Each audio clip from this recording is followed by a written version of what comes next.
কুরবানির ঈদের আগের দিন ছোট্ট একটি আমল করুন, আপনার আগের এবং পরের মোট 2 বছরের গুনাহ আল্লাহ সুবহানাহু ওয়া তাআলা নিমিষেই ক্ষমা করে দিবে। অর্থাৎ আপনি বিগত দিনে যে গুনাহ করেছেন 1 বছরের সমস্ত গুনাহ এবং আগামী সামনের 1 বছরের সমস্ত গুনাহ আল্লাহ পাক ক্ষমা করে দিবে।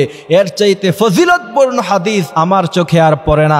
আপনি দেখেন আপনার মোট 2 বছরের সমস্ত গুনাহ আল্লাহ পাক মাফ করে দিবে। সুবহানাল্লাহি ওয়া বিহামদিহি সুবহানাল্লাহিল আযীম। ঈদের আমেজ, শহর থেকে ছেলেরা গ্রামে আসে, খুব আনন্দ ফুর্তি, মার্কেটিং, শপিং, গরু কিনা নিয়ে সবাই ব্যস্ত হয়ে পড়ি। ওই সময় ঈদের আগের দিন আমরা যদি আমার রবকে স্মরণ করে এই খুশির সময়ে আমরা যদি আমাদের প্রভুকে না বলে, রবকে না বলে আমরা যদি আমলটি করতে পারি, আল্লাহর নবী বলছেন সানাতাল্লাতি ক্বাবলা ওয়া সানাতাল্লাতি বাদা, 2 বছরের সমস্ত গুনাহ আল্লাহ পাক নিমিষেই ক্ষমা করে দিবে। সুবহানাল্লাহি ওয়া বিহামদিহি সুবহানাল্লাহিল আযীম। আল্লাহর নবী সাল্লাল্লাহু আলাইহি ওয়াসাল্লাম ইরশাদ করছেন, সেই আমলটি হলো কুরবানি ঈদের আগের দিন হলো সিয়াম ইয়াউমুল আরাফা।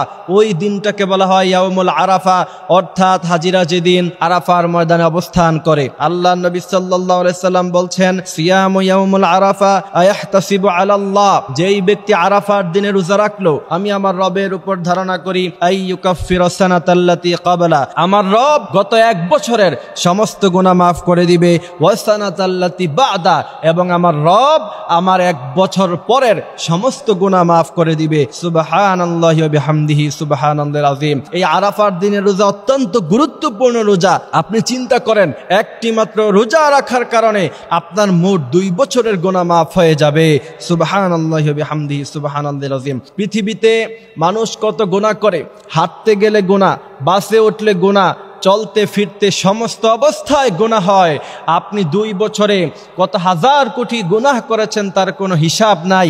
একটি মাত্র রোজা রাখার কারণে যদি আপনার গুনাহ মাফ হয়ে যায়, এর চাইতে ফজিলতপূর্ণ রোজা আমার চোখে আর পড়ে না।